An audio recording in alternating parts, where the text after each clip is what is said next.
নমস্কার বন্ধুরা, আমার চ্যানেলে আপনাদের স্বাগত জানাই। আজকে আমি আপনাদের বানিয়ে দেখাবো দই ডিমের কষা। প্রথমে আমি কড়াতে তেল গরম করতে দিয়েছিলাম, তেলটা গরম হয়ে গেছে। পেঁয়াজ কুচিয়ে রেখেছিলাম, পেঁয়াজটা দিয়ে বেরেস্তা ভেজে নেব।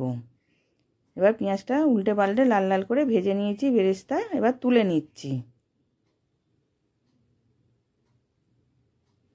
এবার মিক্সি জারের মধ্যে বেরেস্তাটা দিয়ে দিলাম, কাজু বাদাম দিলাম, টমেটো দিলাম, লঙ্কা দিলাম, কাঁচা লঙ্কা, আর 3 চামচ টক দই দিলাম। দিয়ে এবার পেস্ট করে আমি রেখে দিয়েছি। এবার আমি ডিমগুলো সেদ্ধ করে রেখেছিলাম, খোলা ছাড়িয়ে গাগুলো একটু করে চিড়ে রেখে দিয়েছিলাম।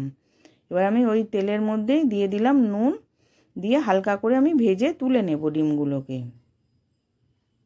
এবার ভাজা হয়ে গেছে, আমি তুলে নিচ্ছি। এবার ওই তেলের মধ্যেই কিছু ফোড়ন দেব, ছোট এলাচ, দারচিনি, জয়িত্রী, লবঙ্গ। এবার আদা রসুন দিলাম, দিয়ে ভালো করে কষিয়ে নেব।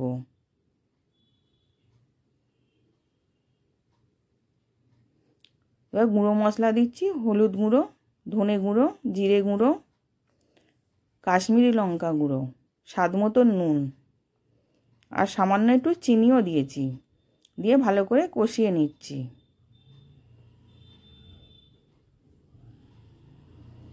এবার কষানো হয়ে গেছে, মশলাটা পেস্ট করা ছিল সেই মশলাটাকেও দিয়ে দিলাম, দিয়ে ওটাকেও কষিয়ে নেব তেল ছাড়া পর্যন্ত।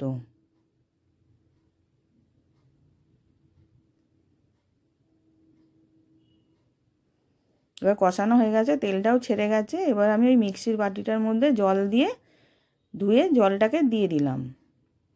দিয়ে এবার গ্রেভিটা ফুটে গেলে আমি ডিমগুলোকে দিয়ে দেব। এবার গ্রেভিটা ফুটে গেছে, আমি ডিমগুলোকে দিয়ে দিলাম।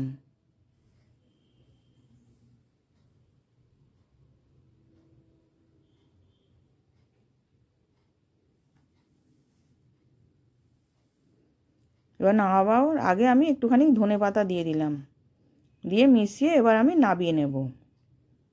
এবার রেডি হয়ে গেছে, আমি নাবিয়ে নিলাম। সার্ভ করার জন্য রেডি। আশা করছি ভিডিওটা ভালো লেগেছে। আমি হাজির হব আর এক নতুন রেসিপির সাথে।